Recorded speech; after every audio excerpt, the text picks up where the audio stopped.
നമസ്കാരം, ഞാൻ ശാലിനി. പ്രധാന വാർത്തകൾ. കോട്ടയം നഗരസഭാ ചെയർപേഴ്സണും വൈസ് ചെയർമാനും എതിരായ അവിശ്വാസം പരാജയപ്പെട്ടു. ബി.ജെ.പി. യു.ഡി.എഫ്. അംഗങ്ങൾ വിട്ടുനിന്നു. കോറം തികയാത്തതിനാൽ അവിശ്വാസം ചർച്ചയ്ക്കെടുത്തില്ല.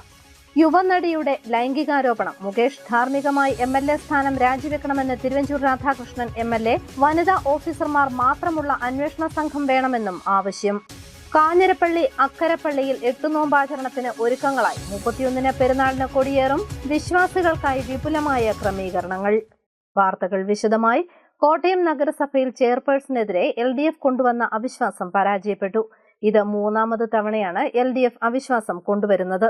ആർക്കും ഭൂരിപക്ഷമില്ലാത്ത നഗരസഭയിൽ BJP അംഗങ്ങളുടെ പിന്തുണ ലഭിക്കാതെ വന്നപ്പോൾ കോറം തികയാതിരുന്നതിനാൽ അവിശ്വാസ പ്രമേയം ചർച്ചയ്ക്കെടുക്കാൻ സാധിച്ചില്ല. കോട്ടയം നഗരസഭയിലെ മുൻ ജീവനക്കാരൻ നഗരസഭയുടെ പെൻഷൻ ഫണ്ടിൽ തിരിമറി നടത്തി 2.39 കോടി രൂപ തട്ടിയെടുത്തതിൽ നഗരസഭ ഭരണസമിതിയുടെ കെടുകാര്യസ്ഥത ചൂണ്ടിക്കാട്ടിയാണ് ഇടതുപക്ഷം അവിശ്വാസ പ്രമേയ അവതരണത്തിന് നോട്ടീസ് നൽകിയത്. എന്നാൽ 52 അംഗ ഭരണസമിതിയിൽ 22 LDF അംഗങ്ങൾ മാത്രമാണ് വ്യാഴാഴ്ച അവിശ്വാസ പ്രമേയത്തിനായി എത്തിയത്. UDF-ഉം BJP-യും വിട്ടുനിന്നതോടെ ക്വാറം തികയാതെ വന്നു. ഇതോടെ പെൻഷൻ ഫണ്ട് തട്ടിപ്പിനെതിരെ BJP നഗരസഭയ്ക്ക് മുന്നിൽ നടത്തിയ പ്രതിഷേധം നാടകമായിരുന്നുവെന്ന് LDF ആരോപിച്ചു. നഗരസഭയിലെ UDF ഭരണസമിതി നടത്തുന്ന അഴിമതിക്കും തട്ടിപ്പിനും BJP കുടപിടിക്കുകയാണെന്ന് പ്രതിപക്ഷ നേതാവ് അഡ്വക്കേറ്റ് ഷീജ അനിൽ പറഞ്ഞു. ഇവിടെ ഏറ്റവും ഒടുവിൽ ഈ തട്ടിപ്പിനെ സംബന്ധിച്ച് ഇവിടെ ഇടതുപക്ഷം വലിയ ശക്തമായ സമരം നടത്തി. അതുപോലെ തന്നെ BJP-യുടെ ജില്ലാ അധ്യക്ഷൻ വന്ന് ഇവിടെ സമരം നടത്തി. ഈ ഭരണം ഞങ്ങൾ തൂത്തെറിയുമെന്നും പറഞ്ഞാണ് സമരം നടത്തിയത്. ആ ഞങ്ങൾ എന്താണോ പറഞ്ഞത് അതിൽ അടിയുറച്ച് ഞങ്ങൾ നിന്നു. ഈ ഭരണത്തിന്റെ അഴിമതിയും കെടുകാര്യസ്ഥതയുമായിട്ട് മുന്നോട്ട് പോകാൻ കഴിയില്ല. കോട്ടയത്തെ ജനങ്ങൾ കൊടുക്കുന്ന നികുതി പണം ഇതുപോലെ കൊള്ള ചെയ്യുവാൻ കൂട്ടുനിൽക്കുന്ന ഭരണാധികാരിക്ക് തുടരാൻ അവകാശമില്ല. അവരെ തൂത്തെറിയുന്നത് വരെ സമരപരിപാടികളുമായിട്ട് ഞങ്ങൾ മുന്നോട്ട് പോകുന്നു എന്ന് പറയുകയും അതിനെ തുടർന്നാണ് ഞങ്ങൾ ഈ അവിശ്വാസവുമായിട്ട് മുന്നോട്ട് പോയത്. ഞങ്ങൾ പറഞ്ഞതാണ് ഞങ്ങൾ ചെയ്തത്. എന്നാൽ BJP ഈ ഭരണം സംശുദ്ധമല്ല, അഴിമതിയാണ് എന്ന് അവരുടെ ജില്ലാ അധ്യക്ഷൻ വന്ന് ഇവിടെ സമരം ഉദ്ഘാടനം ചെയ്ത് പ്രസംഗിച്ചിട്ട് ഇന്ന് അവരെടുത്ത നിലപാട് എന്ന് പറഞ്ഞാൽ ഈ അഴിമതിക്ക് കുട ചൂടുന്ന നിലപാടാണ് എന്ന് പറഞ്ഞാൽ ഈ അഴിമതിയിലും തട്ടിപ്പിലും അവർക്കും പങ്കുണ്ട് എന്ന് സ്വാഭാവികമായും കോട്ടയത്തെ ജനങ്ങൾ സംശയിച്ചാൽ അതിൽ അതിശയോക്തി ഇല്ല എന്നുള്ളതാണ് വസ്തുത. ഇടതുപക്ഷം തങ്ങളുടെ നിലപാടിൽ ഉറച്ചു നിന്നുവെന്നും എന്നാൽ BJP-യും കൂടി ചേർന്ന നഗരസഭയിൽ UDF അംഗബലം 30 മാറിയതായും അഡ്വക്കേറ്റ് K. അനിൽകുമാർ പറഞ്ഞു. ഇതിന്റെ രക്ഷകർത്താവ് കോട്ടയം MLA തിരുവഞ്ചൂർ രാധാകൃഷ്ണനാണെന്നും ആരോപിച്ചു. ഇന്ന് ചെയർമാന്റെ പേരുള്ള അവിശ്വാസത്തിന്റെ ചർച്ചയിൽ നിന്നും BJP-യും UDF-ഉം വിട്ടു നിൽക്കുക. ഉച്ചയ്ക്ക് 2 മണിക്ക് വൈസ് ചെയർമാൻ തെരഞ്ഞെടുപ്പിന്റെ ഒരു ചർച്ച, അതിലും വൈസ് ചെയർമാനെ സംബന്ധിച്ച് അവിശ്വാസ പ്രമേയത്തിന്റെ ചർച്ച, അതിലും LDF പങ്കെടുത്തു. UDF-ഉം BJP-ക്കും അവരുടെ നിലപാട് വ്യക്തമാക്കാൻ അവസരമുണ്ട്. ഈ സന്ദർഭത്തിൽ ഇന്ന് കോട്ടയം നഗരസഭയിലെ ഭരണകക്ഷി 30 മാറിയിരിക്കുന്നു. ആ 30 UDF പ്ലസ് BJP സഖ്യമാണ്. അതിന്റെ രക്ഷകർത്താവ് കോട്ടയത്തെ MLA ആണ്. അതേസമയം UDF-നെ ഭരണത്തിൽ നിന്നും പുറത്താക്കി ഇടതുപക്ഷത്തിന് അധികാരത്തിലെത്താൻ സാഹചര്യമൊരുക്കേണ്ടതില്ല എന്ന നിലപാടിലാണ് BJP നേതൃത്വം. നഗരസഭയിലെ തട്ടിപ്പിൽ UDF-നും LDF-നും തുല്യ പങ്കാണുള്ളതെന്നാണ് BJP-യുടെ പക്ഷം. അതിനാൽ അവിശ്വാസ പ്രമേയ അവതരണത്തിൽ നിന്നും വിട്ടുനിൽക്കാൻ ജില്ലാ നേതൃത്വം BJP കൗൺസിലർമാർക്ക് നിർദ്ദേശം നൽകിയിരുന്നു. News bureau, Kottayam. യുവനടിയുടെ ലൈംഗികാരോപണത്തിൽ മുകേഷിനെതിരായി കേസെടുത്ത സാഹചര്യത്തിൽ ധാർമ്മികമായി MLA സ്ഥാനത്ത് തുടരുന്നത് ശരിയല്ലെന്ന് മുൻ ആഭ്യന്തരമന്ത്രി തിരുവഞ്ചൂർ രാധാകൃഷ്ണൻ. രാജിവെക്കണോ എന്ന് തീരുമാനിക്കേണ്ടത് അദ്ദേഹമാണ്. കേസിൽ പൂർണ്ണമായും വനിതാ ഓഫീസർമാർ മാത്രമുള്ള അന്വേഷണ സംഘം വേണമെന്നും തിരുവഞ്ചൂർ രാധാകൃഷ്ണൻ കോട്ടയത്ത് മാധ്യമങ്ങളോട് പറഞ്ഞു. സ്വാഭാവികമായിട്ടും കേസ് വന്നു കഴിയുമ്പോൾ അതിന്റെ സബ്സിക്വന്റ് ആയിട്ട് വരേണ്ട കാര്യമല്ലേ. കേസെടുക്കട്ടെ, കേസ് മൂവ് ചെയ്യട്ടെ. ഒരു MLA എന്നുള്ള നിലയിൽ പ്രതിയായി കോടതിയുടെ മുമ്പിൽ ചെല്ലുന്നതിനേക്കാൾ ഭേദം MLA അല്ലാതെ ചെല്ലുന്നതാണ്. പിന്നെ അദ്ദേഹം തീരുമാനിക്കുന്നത്. അത് ധാർമ്മികതയുടെ പേരിലാണ് എന്നാണ് പറയുന്നതെങ്കിൽ അതേ ധാർമ്മികതയുടെ എക്സ്റ്റൻഷനാണ് രാജിവെക്കുക എന്നുള്ളത്. അതിൻ്റെ സബ്സിക്വൻ്റ് ആയിട്ടുള്ള ഭാഗമാണ്. അതെന്താണെന്നുള്ളത് വ്യക്തിപരമായി അവർ തന്നെ തീരുമാനിക്കണം. പക്ഷേ ജനസമൂഹം ആഗ്രഹിക്കുന്നൊരാഗ്രഹമുണ്ട്. ആ ആഗ്രഹത്തിന് അനുകൂലമായി മുന്നോട്ട് പോയില്ലെങ്കിൽ യഥാർത്ഥത്തിൽ ഇത് ചുറ്റിപ്പിടിക്കാൻ പോകുന്നത് വേറെ കുറെ കൂടി ആളുകളെ. ഹേമ കമ്മിറ്റി റിപ്പോർട്ടിലെ പ്രതികളെ സംരക്ഷിക്കുന്ന സർക്കാർ നിലപാടിൽ പ്രതിഷേധിച്ച് കോൺഗ്രസ് ജില്ലാ കമ്മിറ്റിയുടെ നേതൃത്വത്തിൽ കോട്ടയത്ത് പ്രതിഷേധ കൂട്ടായ്മ നടത്തി. തിരുവഞ്ചൂർ രാധാകൃഷ്ണൻ MLA ധർണ ഉദ്ഘാടനം ചെയ്തു. ഹേമ കമ്മിറ്റി റിപ്പോർട്ടിലെ പ്രതികളെ സംരക്ഷിക്കുന്ന സർക്കാർ നിലപാടിൽ പ്രതിഷേധിച്ച് KPCCയുടെ ആഹ്വാനപ്രകാരം കോട്ടയം DCCയുടെ നേതൃത്വത്തിൽ പ്രതിഷേധ കൂട്ടായ്മ സംഘടിപ്പിച്ചു. കോട്ടയത്തെ കളക്ടറേറ്റ് പടിക്കൽ നടന്ന പ്രതിഷേധ പരിപാടിയുടെ ഉദ്ഘാടനം തിരുവഞ്ചൂർ രാധാകൃഷ്ണൻ MLA നിർവഹിച്ചു. കേരളം ലജ്ജിച്ച് തലതാഴ്ത്തുന്ന തരത്തിലാണ് സിനിമാ രംഗത്ത് നടക്കുന്ന ആരോപണങ്ങൾ ഉയർന്നിരിക്കുന്നതെന്ന് തിരുവഞ്ചൂർ രാധാകൃഷ്ണൻ പറഞ്ഞു.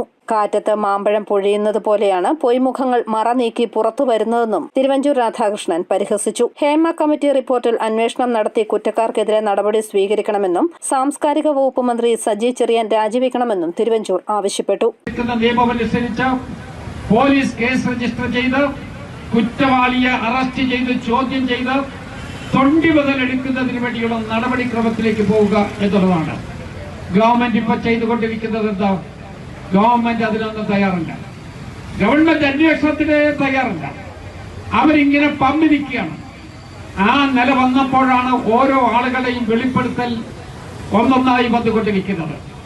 വെളിപ്പെടുത്തൽ കൂടി വന്നു കഴിഞ്ഞപ്പോൾ ഈ 149 പേജ് വെട്ടിമുറിച്ച ഗവൺമെന്റ് അതിന്റെ യഥാർത്ഥ വശം ജനങ്ങളുടെ മുമ്പിൽ വരാതിരിക്കുന്നതിന് വേണ്ടി അവിടെ കർത്തനിട്ട ഗവൺമെന്റ് സത്യസ്ഥിതി ജനങ്ങളിൽ നിന്ന് മറച്ചു വെക്കുന്നതിന് വേണ്ടി നടപടിയെടുത്തൊരു ഗവൺമെന്റ് പിടിച്ചു നിൽക്കാൻ കഴിയില്ലാതെ വന്നു കഴിഞ്ഞപ്പോ അന്വേഷണം നടത്താൻ തീരുമാനമെടുക്കുന്നു എന്ന് പറഞ്ഞത്.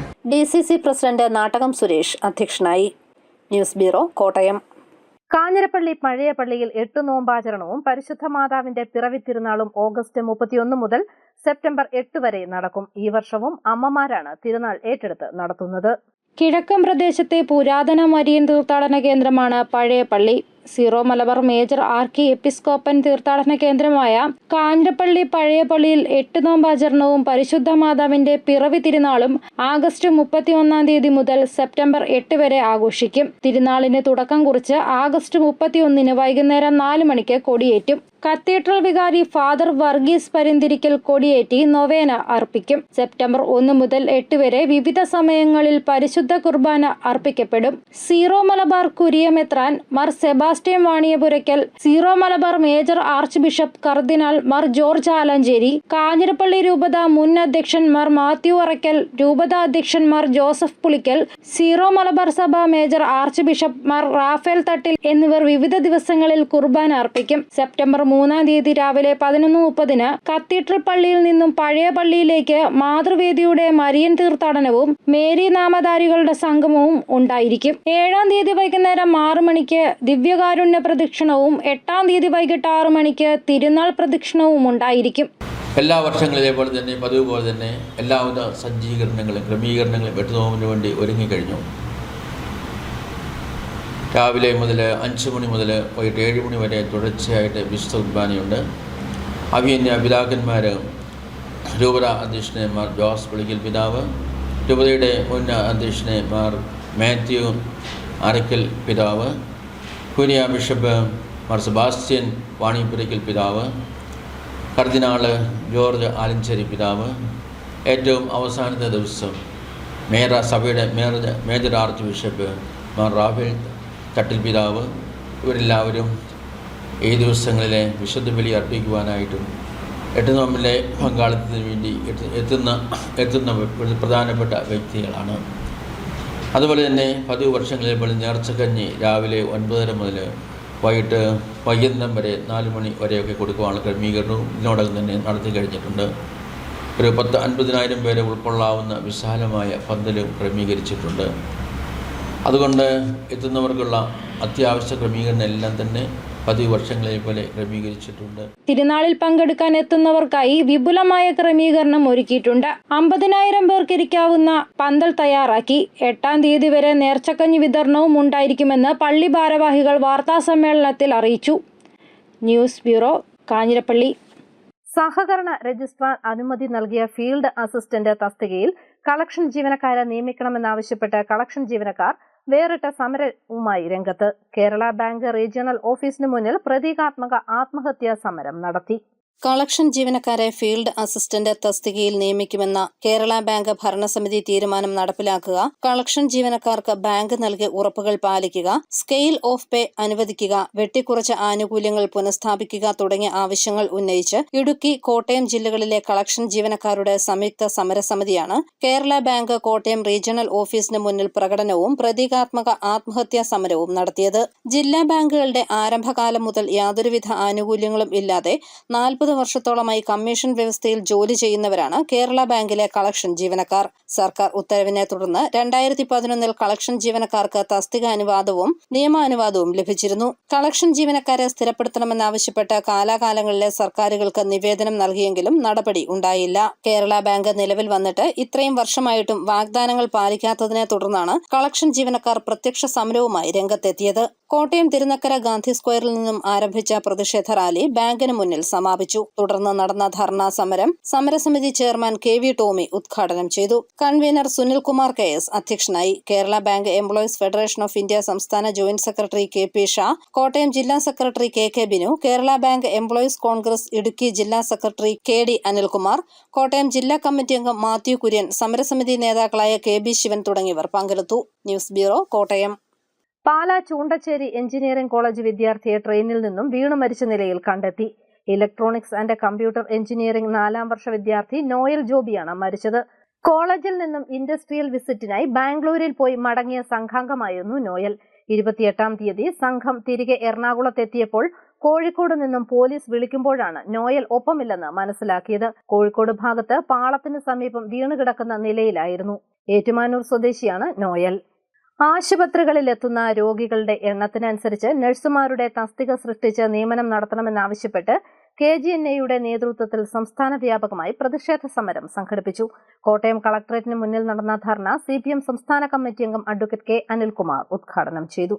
ആശുപത്രികളിലെത്തുന്ന രോഗികളുടെ എണ്ണത്തിനനുസരിച്ച് നഴ്സുമാരുടെ തസ്തിക സൃഷ്ടിച്ച് നിയമനം നടത്തുക, കേരളത്തിന്റെ ആരോഗ്യ മികവ് നിലനിർത്തുക തുടങ്ങിയ വിവിധ ആവശ്യങ്ങൾ ഉന്നയിച്ചാണ് കേരള ഗവൺമെന്റ് നഴ്സസ് അസോസിയേഷന്റെ നേതൃത്വത്തിൽ സെക്രട്ടേറിയറ്റിന് മുന്നിലും ജില്ലാ കേന്ദ്രങ്ങളിലും കൂട്ടധർണ നടത്തിയത്. ഇതിന്റെ ഭാഗമായി കോട്ടയം കളക്ടറേറ്റിന് മുന്നിൽ നടന്ന ധർണ CPM സംസ്ഥാന കമ്മിറ്റി അംഗം അഡ്വക്കേറ്റ് K അനിൽകുമാർ ഉദ്ഘാടനം ചെയ്തു. KGNA ജില്ലാ പ്രസിഡന്റ് VG ബിന്ദുബായി അധ്യക്ഷയായി. ജില്ലാ സെക്രട്ടറി KV സിന്ധു, സംസ്ഥാന കമ്മിറ്റി അംഗങ്ങളായ രാജു VR, ജയശ്രീ CC, ജില്ലാ ജോയിന്റ് സെക്രട്ടറിമാരായ സഫർ TK, രാജശ്രീ M, അമ്പിളി ജെയിംസ് തുടങ്ങിയവർ പങ്കെടുത്തു.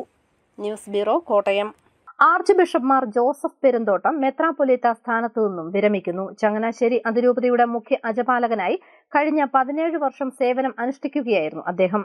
22 വർഷം മെത്രാനായും 17 വർഷം മെത്രാപ്പൊലീത്തയായും മാർ ജോസഫ് പെരുന്തോട്ടം ചങ്ങനാശ്ശേരി അതിരൂപതയെ നയിച്ചു. 1974 മെത്രാൻ പട്ടം സ്വീകരിച്ചത്. 2002 മെയ് മാസത്തിൽ ചങ്ങനാശ്ശേരി സഹായ മെത്രാനായി. 2007 മാർച്ച് 19 മുതൽ ചങ്ങനാശ്ശേരി അതിരൂപതയിലെ മെത്രാപ്പൊലീത്തയായി മാർ ജോസഫ് പൗവത്തലിന്റെ പിൻഗാമിയായി ചങ്ങനാശ്ശേരി അതിരൂപതയെ നയിക്കുകയായിരുന്നു. ഓണത്തെ വരവേൽക്കാൻ വട്ടവട പച്ചക്കറികളുമായി പാല അഗ്രിമ. വിഷരഹിതമായ പച്ചക്കറികൾ ഉപഭോക്താക്കളിൽ എത്തിക്കുകയാണ് ലക്ഷ്യം. വട്ടവടയിൽ നിന്നും കൊണ്ടുവന്ന വിവിധയിനം പച്ചക്കറികൾ പാല അഗ്രിമ കാർഷിക ഓപ്പൺ മാർക്കറ്റിൽ വിപണനം ആരംഭിച്ചു. ഗുണമേന്മയും വിഷരഹിതമായ പച്ചക്കറി ലഭ്യമാക്കുവാൻ ലക്ഷ്യം വെച്ച് പാല സോഷ്യൽ വെൽഫെയർ സൊസൈറ്റി ഇടുക്കി രൂപതയുടെ സഹകരണത്തോടെയാണ് പച്ചക്കറികൾ എത്തിച്ചത്. ഡയറക്ടർ ഫാദർ തോമസ് കിഴക്കേലിന്റെ അധ്യക്ഷതയിൽ പാല കമ്മ്യൂണിക്കേഷൻസ് ഡയറക്ടർ ഫാദർ ക്രിസ്റ്റി പന്തലനിക്ക് പടവലങ്ങ നൽകിക്കൊണ്ട് വിപണന ഉദ്ഘാടനം നിർവഹിച്ചു. Assistant director father Emmanuel Kanjirathunkal, public relation officer dandies Koonanikkal എന്നിവർ പ്രസംഗിച്ചു. നീളൻ കോവയ്ക്ക് ഉണ്ടാകുന്ന ഗുണമേന്മയുള്ള കോവൽ തൈകളുടെ വിതരണ ഉദ്ഘാടനം ഡോക്ടർ അലക്സ് തണ്ണിപ്പാറയ്ക്ക് നൽകി ഫാദർ തോമസ് കിഴക്കേൽ നിർവഹിച്ചു. ജോയി മലയിൽ, ജോയി വട്ടക്കുന്നേൽ, ജോബി ജോസ്, ജസ്റ്റിൻ ജോസഫ്, ഫ്രോണിമോൻ റോയി, സി ജസ്ലിം CMC, ലിസാമ കുര്യൻ, ജെസി മാത്യു തുടങ്ങിയവർ നേതൃത്വം നൽകി. ന്യൂസ് ബ്യൂറോ, പാല. സിനിമാ കോൺക്ലേവിൽ നിന്നും ഫെഫ്ക ജനറൽ സെക്രട്ടറിയും സംവിധായകനുമായ B ഉണ്ണികൃഷ്ണനെ ഒഴിവാക്കണമെന്ന് പറയാൻ സംവിധായകൻ ആഷിഖ് അബുവിന് അവകാശമില്ലെന്ന് ഫെഫ്ക ജനറൽ കൗൺസിൽ അംഗം ബെന്നി ആശംസ. ഇക്കാര്യത്തിൽ സംവിധായകൻ വിനയന്റെ നിലപാടിനെയും ബെന്നി വിമർശിച്ചു. പ്രശസ്ത സംവിധായകൻ ആഷിഖ് അബു ഒരു പ്രസ്താവന ഇറക്കുകയുണ്ടായി. B ഉണ്ണികൃഷ്ണൻ കോൺക്ലേവിൽ നിന്നും മാറി നിൽക്കണം എന്നാണ്. എന്ത് അർത്ഥത്തിലാണ് അദ്ദേഹം അത് പറഞ്ഞതെന്ന് എനിക്ക് മനസ്സിലായില്ല. ഇതിന്റെ കാരണം അദ്ദേഹം ഡയറക്ടേഴ്സ് യൂണിയന്റെ അംഗമാണ്. ഫെഫ്കയിലെ 21 ഫെഡറേഷൻ കൂടുന്നതാണ് ഫെഫ്ക. സ്വതന്ത്രമായ 21 സംഘടനകളുടെ ഫെഡറേഷനാണ് ഫെഫ്ക. അതിൽ ഒരു ഗ്രൂപ്പാണ് ഡയറക്ടേഴ്സ് യൂണിറ്റ്. ആ ഡയറക്ടേഴ്സ് യൂണിറ്റിലെ ഒരു അംഗം ഫെഫ്കയിൽ വിഭാഗീയത ഉണ്ട് എന്ന് വെച്ച് തീർക്കാൻ വേണ്ടിയിട്ട് ചെയ്ത ഒരു മണ്ടത്തരമാണെന്നാണ് എനിക്ക് പറയാനുള്ളത്. ഈരാറ്റുപേട്ട നഗരസഭയിലെ ഗതാഗത കുരുക്ക് ഒഴിവാക്കാനായി വിവിധ തലത്തിലുള്ള ഉദ്യോഗസ്ഥ പ്രതിനിധികളെ ഉൾപ്പെടുത്തി ട്രാഫിക് കമ്മിറ്റി യോഗം ചേർന്നു. സെപ്റ്റംബർ ആദ്യവാരം മുതൽ ട്രാഫിക് പരിഷ്കാരം നടപ്പാക്കും.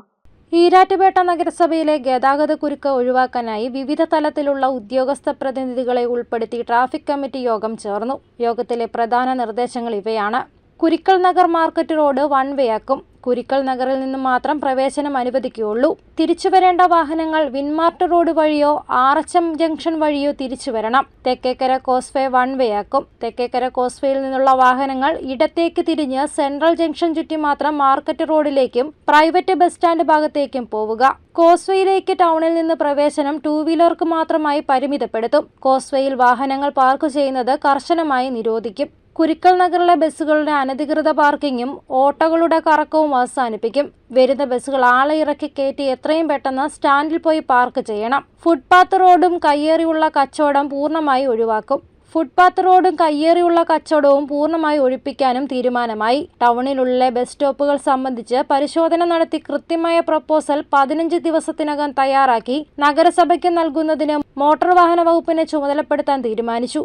നഗരസഭാ ചെയർപേഴ്സൺ സുഹറ അബ്ദുൽ ഖാദറിന്റെ അധ്യക്ഷതയിലായിരുന്നു യോഗം. നമുക്ക് നിലവിലുള്ള ബസിൻ്റെ സ്റ്റോപ്പ് കൂടുതൽ പ്രദേശങ്ങളിൽ സ്റ്റോപ്പ് ഉള്ളതുകൊണ്ട് അത് കൃത്യമായിട്ട് നമ്മുടെ മോട്ടോർ വെഹിക്കിൾ ഇൻസ്പെക്ടറെ ചുമതലപ്പെടുത്തി നിലവിലുള്ള ബസ് സ്റ്റോപ്പുകൾ ഏതാണെന്ന് അന്വേഷിച്ച് കൃത്യമായിട്ടുള്ള രീതിയിൽ നിർദ്ദേശം നൽകാനായിട്ട് തീരുമാനം അതിലുണ്ടായി. അത് താമസം വിന അത് ആ നിർദ്ദേശം നമുക്ക് ലഭിക്കുന്നതായിരിക്കും. കൂടാതെ ബസ്സുകൾ സ്റ്റാൻഡിൽ നിന്ന് ഇറങ്ങിയിട്ട് ഒത്തിരി താമസം വരുന്നുണ്ട്. ഓരോ സ്റ്റോപ്പുകളും കടന്ന് പോകാനും ആളെ എടുക്കുകയും ഇറക്കുകയും ചെയ്യുന്നൊരു സിസ്റ്റം ഉള്ളതുകൊണ്ടും അതിന് ചുറ്റും ഓട്ടോറിക്ഷകളുടെ അമിതമായിട്ടുള്ളൊരു കറക്കം ഉണ്ടാകുന്നതുകൊണ്ടും ഒക്കെ കൂടുതൽ ബ്ലോക്ക് ആകുന്നു ഉള്ള കാര്യം ഗൗരവമായി തന്നെ അത് ചർച്ചയിൽ വന്നു. News bureau, Pala. പാല ചേർപ്പുങ്കൽ മാർസ്ലീവ മെഡിസിറ്റിയിൽ നിയോനൈറ്റൽ പരിശീലന പരിപാടി നടത്തി. Indian academy of paediatrics MNF and IAP Kottayam ബ്രാഞ്ചിന്റെ നേതൃത്വത്തിലാണ് പരിപാടി നടത്തിയത്. Marsleeva medicity director doctor Joseph Kaniyodickal ഉദ്ഘാടനം ചെയ്തു. IAP Kottayam branch president doctor C Balachandran അധ്യക്ഷനായി. Doctor Paulin Babu, doctor PG Ranjith, doctor Jis Thomas, doctor sister Jyothis James, doctor Anil Narayanan തുടങ്ങിയവർ പ്രസംഗിച്ചു. അറിയിപ്പ്: തലനാട് കുടുംബാരോഗ്യ കേന്ദ്രത്തിൽ ആരംഭിക്കുന്ന ലാബോറട്ടറിയിലേക്ക് ലാബ് ടെക്നീഷ്യനെ നിയമിക്കുന്നു. യോഗ്യത VHSC അല്ലെങ്കിൽ +2 സയൻസ് തത്തുല്യ യോഗ്യത, diploma in medical laboratory technology, ഒപ്പം കേരള പാരാമെഡിക്കൽ കൗൺസിൽ രജിസ്ട്രേഷനും. അപേക്ഷകൾ മെഡിക്കൽ ഓഫീസർ തലനാട് കുടുംബാരോഗ്യ കേന്ദ്രം, തലനാട് PO 686580 എന്ന വിലാസത്തിലോ നേരിട്ടോ സെപ്റ്റംബർ 3 വൈകിട്ട് 4 മണിക്ക് മുമ്പായി എത്തിക്കണം. Phone 9946 808584. Pampady Rajiv Gandhi institute of ടെക്നോളജിയിൽ കമ്പ്യൂട്ടർ സയൻസ് ആൻഡ് എഞ്ചിനീയറിംഗ് വിഭാഗത്തിൽ ഗസ്റ്റ് അധ്യാപകരെ ദിവസവേതന അടിസ്ഥാനത്തിൽ നിയമിക്കുന്നു. നിശ്ചിത യോഗ്യതയുള്ള ഉദ്യോഗാർത്ഥികൾ അസൽ സർട്ടിഫിക്കറ്റുകൾ, ബയോഡാറ്റ, പ്രവൃത്തിപരിചയ സർട്ടിഫിക്കറ്റുകൾ എന്നിവയുമായി സെപ്റ്റംബർ 2 രാവിലെ 10:30 കമ്പ്യൂട്ടർ സയൻസ് ആൻഡ് എഞ്ചിനീയറിംഗ് വിഭാഗത്തിൽ ഹാജരാകണം. വിവരങ്ങൾക്ക് ഫോൺ 0481 2506 വനിതാ ശിശുവികസന വകുപ്പിന്റെ കീഴിൽ പ്രവർത്തിക്കുന്ന ഏറ്റുമാനൂർ ICDS പ്രോജക്റ്റിലെ 107 അംഗനവാടികൾക്ക് കണ്ടിജൻസി സാധനങ്ങൾ വാങ്ങുന്നതിന് ദർഗാസ് ക്ഷണിച്ചു. ദർഗാസുകൾ സെപ്റ്റംബർ 13 ഉച്ചകഴിഞ്ഞ് 2 മണി വരെ ഏറ്റുമാനൂർ ICDS പ്രോജക്റ്റ് ഓഫീസിൽ സ്വീകരിക്കും. പ്രധാന വാർത്തകൾ ഒരിക്കൽ കൂടി. കോട്ടയം നഗരസഭാ ചെയർപേഴ്സണും വൈസ് ചെയർമാനും എതിരായ അവിശ്വാസം പരാജയപ്പെട്ടു. BJP UDF അംഗങ്ങൾ വിട്ടുനിന്നു. കോറം തികയാത്തതിനാൽ അവിശ്വാസം ചർച്ചയ്ക്കെടുത്തില്ല. യുവനടിയുടെ ലൈംഗികാരോപണം. മുകേഷ് ധാർമ്മികമായി MLA സ്ഥാനം രാജിവെക്കണമെന്ന് തിരുവഞ്ചൂർ രാധാകൃഷ്ണൻ MLA. വനിതാ ഓഫീസർമാർ മാത്രമുള്ള അന്വേഷണ സംഘം വേണമെന്നും ആവശ്യം. കാഞ്ഞിരപ്പള്ളി അക്കരപ്പള്ളിയിൽ 8 നോമ്പാചരണത്തിന് ഒരുക്കങ്ങളായി. 31 പെരുന്നാളിന് കൊടിയേറും. വിശ്വാസികൾക്കായി വിപുലമായ ക്രമീകരണങ്ങൾ. ഈ ബുള്ളറ്റിൻ പൂർണ്ണമാകുന്നു. നമസ്കാരം.